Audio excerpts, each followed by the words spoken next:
Muy buenos días para los que se están sumando. Buen día, Nación. Buen día, mesa de las 9. ¿Cómo están? Gracias. ¿Cómo estás? Ariel, Male, Pancho, Pepe, ¿cómo están? Todo muy bien. Bueno, segundo día, como recién estaban conversando con Paulino, segundo día de esta tercera etapa del plan económico. Primeras repercusiones de lo que fue este día que, como vimos en redes sociales y en muchos posteos y sobre todo en declaraciones, especialmente del presidente de la Nación, un primer día que se vivió con mucha algarabía por parte del gobierno, especialmente el plan económico, el equipo económico. Sí, es que los resultados fueron directamente proporcionales a esa alegría. La bolsa registró una suba realmente muy, pero muy fuerte. Y los mercados internacionales por momentos volaron. Hay algunos ADR que en los Estados Unidos llegaban a tener un 20%, moderando después, pero nada menos que al 17%. Subas de 8, 9, 10%. En algo que tiene una mirada que va más allá de lo económico, según pude repasar ayer tomando contacto con algunos sectores financieros de los Estados Unidos. Bien. Hoy llegan los 12.000 millones de dólares. Hoy aparecen en el home banking del Banco Central, Pancho. Hoy llega el primer... Qué lindo hacer clic y que aparezcan 12.000 millones de Pausini dólares. puede ¿no? comprar dólares. Qué bárbaro, dólar sin cepo día 2 y Así apareció de Tarasking. Así es, mira, repasemos lo que pasó ayer, que es un paso firme, muy evidente, significativo. Era mucho lo que el gobierno se jugaba. Si tenemos la placa, pongámosla, si no, comentamos un poco. Hasta ahora lo que pasó es que el gobierno abrió el cepo y hubo una devaluación del 8,7%. Esto es el dato, pero claro, esto se va... Claro, ayer era del 8%, hoy claro, todavía no sabemos porque la idea ¿no? del gobierno es que el dólar puede empezar a bajar y acercarse más al piso que al techo. Efectivamente, esa es la estrategia. Empiezan a jugar factores que son de algún modo los que está evaluando todo el establishment internacional. Había una nota muy elogiosa de The Economist que dice que Milei se acerca a la normalización de la Argentina. ¿Y cuáles son esos fundamentos? Bueno, el equilibrio fiscal, esta vocación de no emitir y por supuesto todo este paquete que viene a respaldar. Pero claramente acá hay un hábito que la Argentina ha adquirido, que no lo tenía en el pasado y que evidentemente va a incidir en esta etapa de normalización. Nunca olvidemos que esto es todos los días. Todos los días. Se empieza a medir, por ejemplo, qué es lo que va a pasar en las góndolas, si hay un traslado a precios o no, si es que ya este 3,7 de marzo está descontado, fue una cuestión estacional y hay empresas que seguramente van a tener que bajar los precios porque la demanda no responde.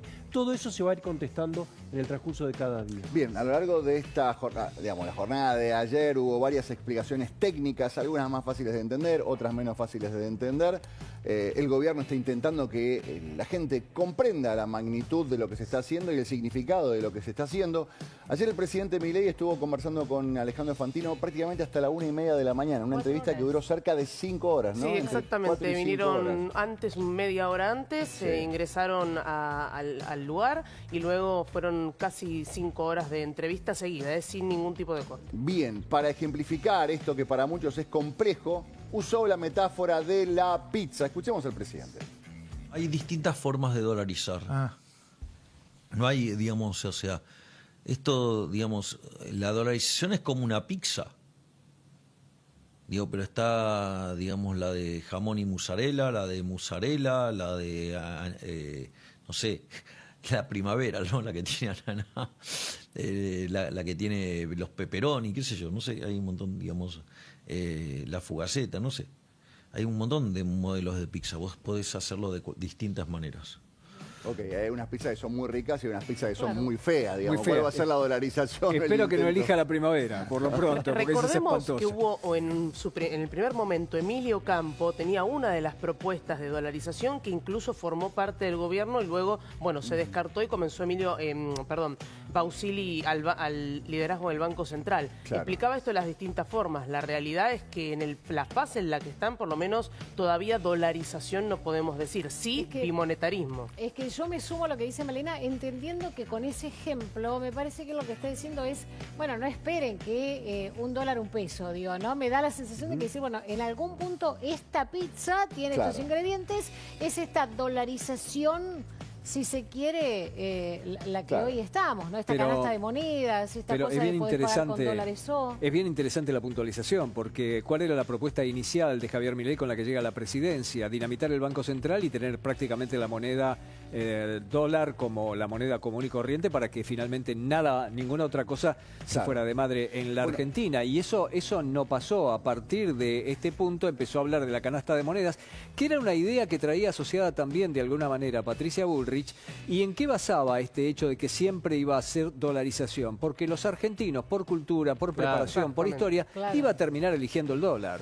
Claro, sí. También hay esta cosa, el presidente siempre dice, ustedes fueron demasiado literales. Cuando yo dije que iba ¿cómo fue la metáfora que dijiste que iba a hacer con el Banco Central? Dinamitar. Lo iba a Dinamitar el dinamitar. Banco Central. Bueno, él dinamitó el mecanismo que tenían los gobiernos anteriores con respecto al Banco Central. No dinamitó a la institución, pero sí dinamitó la dinámica que tenían y cómo se aprovechaban del Banco En Central. cualquier caso, si quisiera cerrarlo, primero lo tiene que sanear, porque Claro. si no deja colgados del pincel a todos los argentinos. Con lo Claro. cual, primero, en todo caso son etapas distintas. Ahora, una vez saneado el Banco Central, no vale la pena cerrarlo, porque ya no Exactamente. es un estorbo. Claro, claro. Bueno, claro. Eso que dice Pancho es muy importante, porque vos fíjate que la gente que ha defendido el Banco Central lo vació, porque literalmente el Banco Central terminó con reservas netas negativas. Y quien lo quiere dinamitar lo está saneando. Bueno, en el día de ayer me parece que la imagen fue muy fuerte, 1 hora y media de reunión con Scott Bessent aquí en la República Argentina, lo conceptuoso del intercambio que hubo entre ambos, lo cual pone en el eje geopolítico al presidente de la Nación. Paralelamente, Donald Trump recibía a Nayib Bukele, o sea, había todavía una instancia superior. Y se recordó que el jefe de Estado podría haber tenido una fotografía con Donald Trump, hubo allí una serie de situaciones equívocas. El presidente de la Nación dice que, llevando el accionar que está llevando, no necesita una foto con Donald Trump. Una foto con Trump. Si tenemos la administración nuestra está en perfecta sintonía con la administración de Trump. ¿Hablas con Trump? Yo no hablo directo con Trump, pero Wertheim todo el tiempo trabaja codo a codo con Marco Rubio. Fíjate, hoy vino el secretario del Tesoro, es el tipo más buscado en el planeta Y vino hoy acá. y sale de su país a ver a quién. A Toto y a mí. Justo el día de la liberación, el día que salimos del cepo. Vayan a buscarla al ángulo, mandriles inmundos. Bueno, un auténtico Milei, ¿no? Sí, En la parte vayan final. a buscar al ángulo Claro. mandriles inmundos. Sí, bueno, imagínate en 5 horas la cantidad de palabras y de epítetos por ahí Sí. que pudo decir, pero lo cierto es que estaba realmente contento, ¿no? ¿Qué Digo, más pasaba allá ayer en de la por Casa ahí- Rosada? Porque te ascendió una foto donde había una gran algarabía y te ascendió la versión que estaban cantando vinculado No. a los mandriles. Bueno, lo dijeron, incluso después en redes también repostearon la canción que alguien armó y demás, básicamente porque lo que celebraron primero es la salida del cepo, pero después el tema de que no se hubiera filtrado, el tema de que hubieran podido llevar adelante de esta forma con, un montón de econochantas, como él mismo dice, digo, pero gente que decía que hasta abril no iba a poder ser, que hasta fin de año no iba a poder ser, que esto era imposible, con lo cual por eso lo celebraron, ¿no? Y porque además el día transcurrió tranquilo. Horacio, me parece además fundamental este punto. No nos olvidemos que toda esta asistencia, todo este paquete que incluye no solo al Fondo Monetario, sino a los otros organismos multilaterales, tiene detrás el respaldo de la Casa Blanca. Claro. Acá hay evidentemente una apuesta geopolítica por la Argentina y que se traduce en este gesto del viaje solamente para venir a la Argentina del secretario del Tesoro. Es así, Geopolítica ¿o no? por la Argentina y claramente contra China, que es el gran Exactamente. rival que está enfrentando. No Claro. quieren más a China en esta parte del mundo y sabe que la Argentina es la puerta posible para empezar a terminar con esa situación. Y la sintonía completa con Donald Trump. ¿Ustedes escucharon la palabra que utilizó? El día de la liberación. ¿No les hace acordar algo? Liberation mismo. Day, el Sí, día en que claro. se ponen en marcha la política de aranceles contra China, por empezar, y contra el resto de los países. Digo porque la diplomacia, como dice siempre Pepe, se mide a veces por gestos, Claro. ¿no? Bueno, una foto con Trump puede ser un gesto. Un viaje del secretario del Tesoro en un momento como esto también es otro gesto incluso más fuerte, ¿no? No, y además Toto Caputo, cuando habla en la conferencia que explica todo el plan económico, dice: nosotros le presentamos el programa económico frente al Fondo Monetario. Y Cristalina Georgieva dijo lo siguiente: si ustedes logran convencer al directorio de que el desembolso va a ser del 40% o más, yo lo voy a empujar.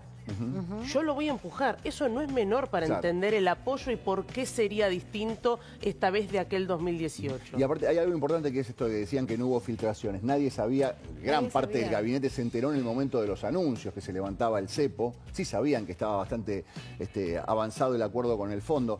Y tampoco hubo filtraciones de todas las negociaciones paralelas que tenía el equipo económico con las diversas entidades, con el Banco Mundial, con el Fondo Monetario Internacional. Digamos, en cada uno había una negociación estanca donde ninguno se tenía que, digamos, si el fondo se enteraba la plata que le iba a dar el Banco Mundial, el fondo podía decir, te doy menos entonces, y lo mismo con el Banco Mundial.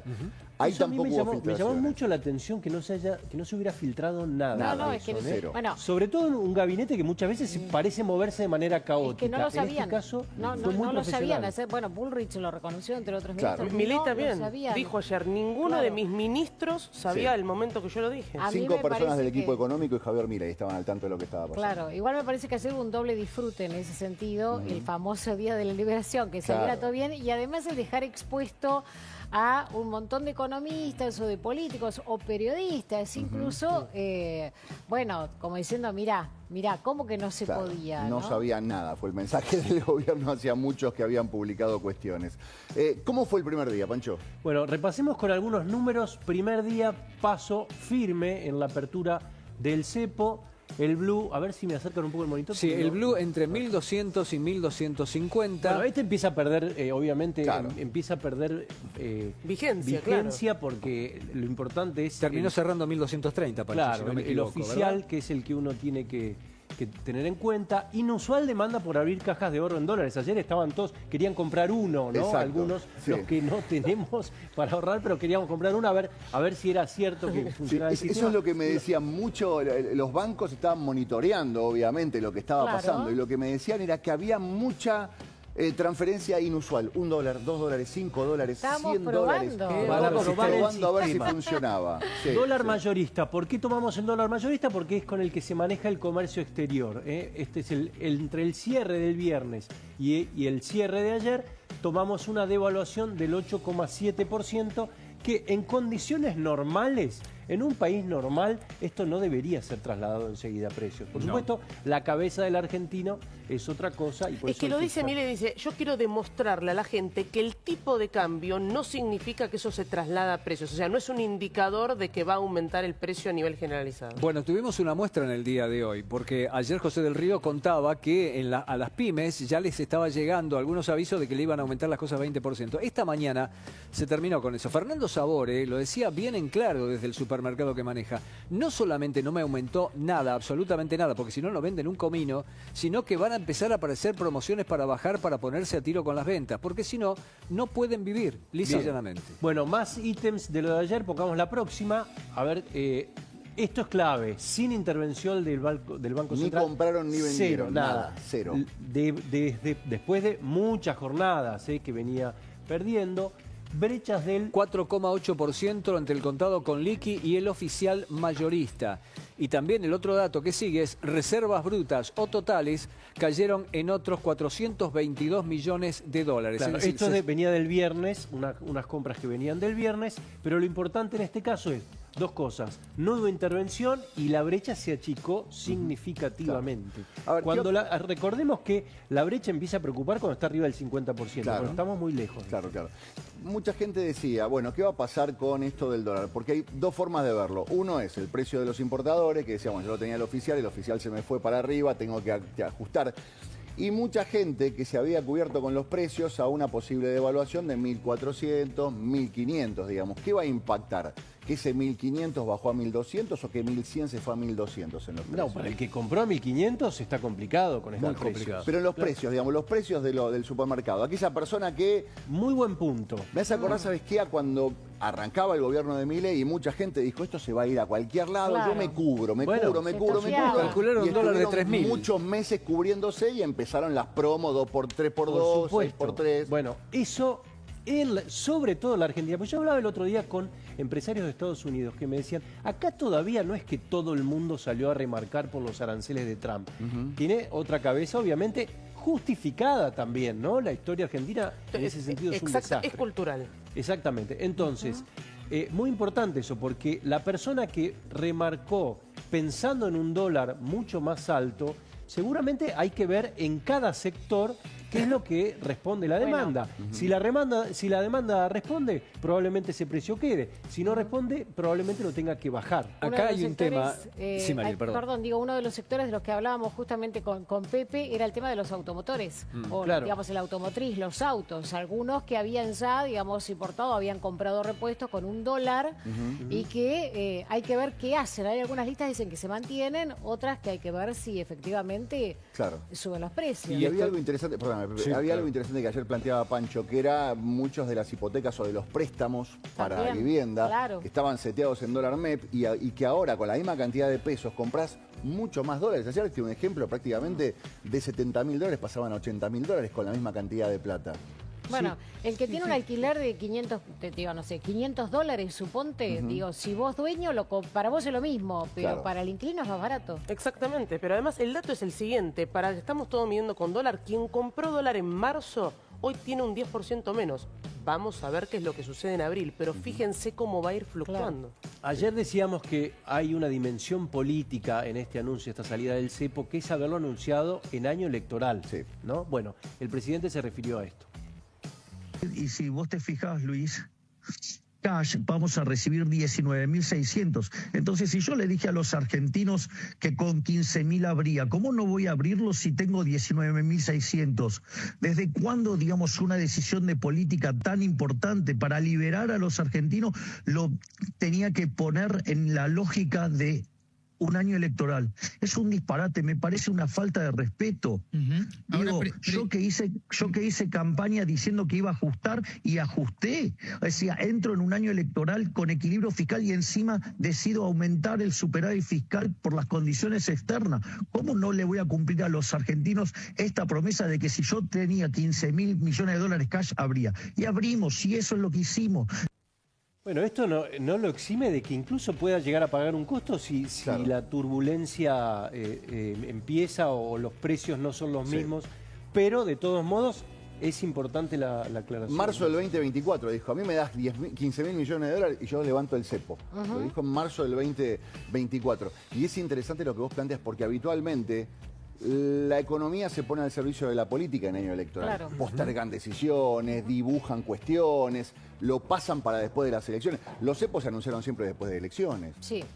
La suba de tasas se anunció siempre corralitos se anunciaron siempre. Pero no después solo de eso, Horacio, elecciones. está instalado en el análisis político y no te va a anunciar un aumento de tarifas en época electoral. Claro. ¿Cuántas veces lo escuchaste? Incluso, y uno podría decir, pero ¿por qué? Si en realidad uno se supone que tiene que resolver la vida de los habitantes. Pero por lo general en un año electoral largan plata. Y acá lo que están anunciando es que va a ser mayor el ajuste fiscal. Que este no año. hay plata, se mantiene el no hay plata. Eso, a ver, muy importante para también entender el levantamiento del cepo y también esta política de superávit fiscal. Y dice, independientemente de lo que pase en Estados Unidos, un shock externo, yo voy a seguir haciendo el ajuste. ¿En dónde? En el sector público. El sector privado tiene que crecer, no crece desde el año 2011. Ahí hay de todos modos una intencionalidad. Haber pasado el superávit fiscal del 1,3 al 1,6, como dijo, como anunció el gobierno, lo que hace es que el mercado crea más. Entonces, porque ¿cuál es el objetivo de toda esta medida? Que baje el riesgo país para que la Argentina se pueda endeudar voluntariamente en el mercado de deuda sin usar fondos propios. Bueno, si baja el riesgo país, y el riesgo país depende de que le crea el mercado al gobierno, obviamente que esto va a ser posible. Según me cuentan en el día de ayer, eso había impactado fuertemente en la comitiva de Estados Unidos que vino con el secretario del Tesoro. Decían que les impactaba que un político, sobre todo en esta parte del mundo, también en otros lugares se cuecen habas, pero un político en esta parte del mundo haga lo que tenía que hacer y lo que creía realmente correcto de cara a la gente, sacándolo del ámbito de la política y sobre todo con elecciones en la mira. Lo mismo tuve oportunidad de recorrer un poco el espinel de las opiniones de algunos economistas en Europa, particularmente particularmente en España, diciendo que era totalmente inédito, que ya ni siquiera en la política europea se hacía ese tipo de cuestiones, hacer lo que es técnicamente necesario y correcto fuera del marco político imperante. Pepe, yo lo recordé ayer, insisto hoy, las dos bajas más abruptas del riesgo país del año pasado fueron después del veto a la ley de movilidad jubilatoria y después del veto a la ley de financiamiento universitario.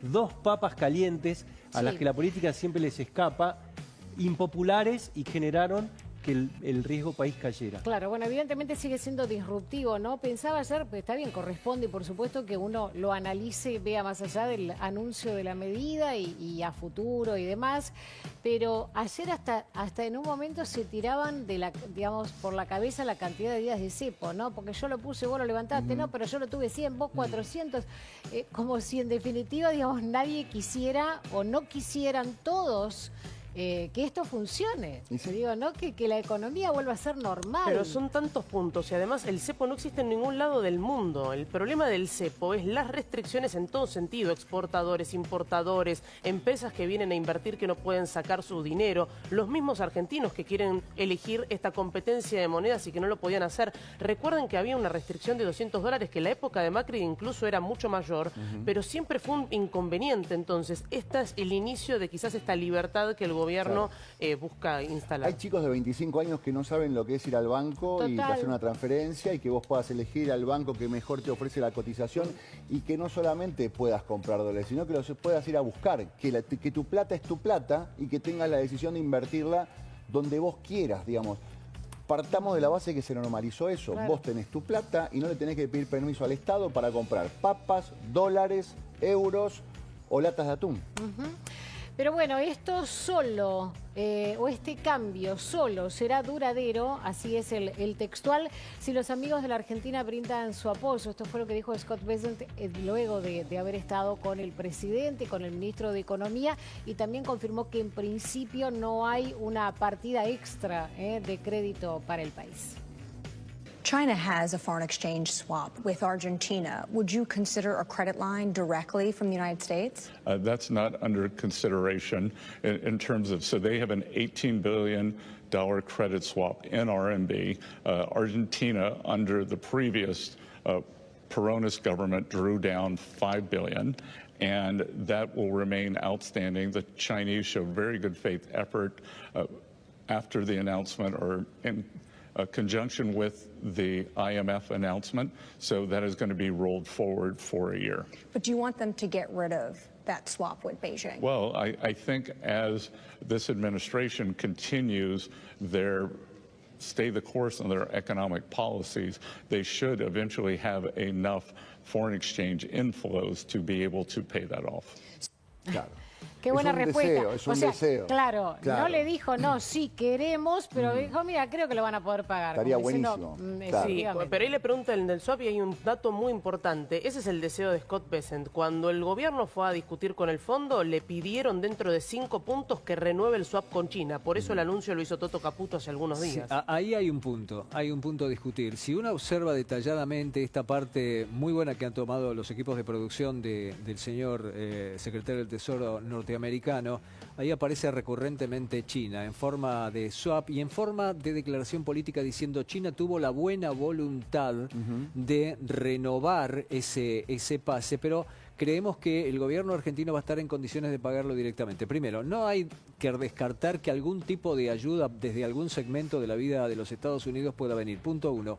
Punto 2. Recomiendo leer un artículo muy interesante esta mañana en la BBC, va a llevar apenas unos minutos, en donde habla de las dos principales personalidades que acompañan a Donald Trump y los que más escuchan. Uno es un talibán, es Peter Navarro, que es el hombre que impulsa con todo, con los tapones de punta, la guerra comercial con China. Y el otro es Scott Bessent, que señala que hay que, llevarle alternativas mejores, no hay que presentarle como que no está bien lo que está haciendo el presidente de los Estados Unidos, sino que hay instancias superadores, los escucha a ambos, y uno de ellos estaba aquí y hablando de China. Es fundamentalmente, más allá de la importancia económica, una cuestión geopolítica. Ahora, Peter Navarro es el que también tuvo cruce con Elon Musk. Digo, ahí van a tener inconvenientes en Estados Unidos entre la desregulación y los principales asesores de Donald Trump. ¿No es así, Pepe? Sí, absolutamente. Allí van a tener todo un contrapunto muy fuerte. Yo no sé con cuántas acciones cuenta hoy todavía Elon Musk, que incluso se dice tiene diferencias que empiezan a marcarse con el presidente de los Estados Unidos. Mira, ayer lo que Milei también aclaró es que del parte del gobierno de Estados Unidos nunca hubo un pedido de cancelar el swap con China. No hubo esa iniciativa, no hubo un pedido, ni siquiera hubo una sugerencia. Hay un deseo por parte del secretario de Tesoro de decir, bueno, ojalá lo puedan resolver, ojalá se puedan desendeudar. Les va a alcanzar la plata, dijo Horacio. Claro, les va a alcanzar. La verdad que sí. Bueno, gracias por compartir la mesa de las 9. Al contrario, un placer. María, que nos un lindo encontramos. programa. La Muchísimas próxima gracias. armamos así como un cafecito, Sí, traemos o no. Falta o no algo se arriba puede. de la mesa. ¿no? Ahí está. Falta unas medias Claro. Con la cantidad de papeles que No, tenemos. Dice Lari que muchas gracias por dejarla expuesta. Nos vemos mañana con café y con media luna, por supuesto. Buen día, Nación. Estos son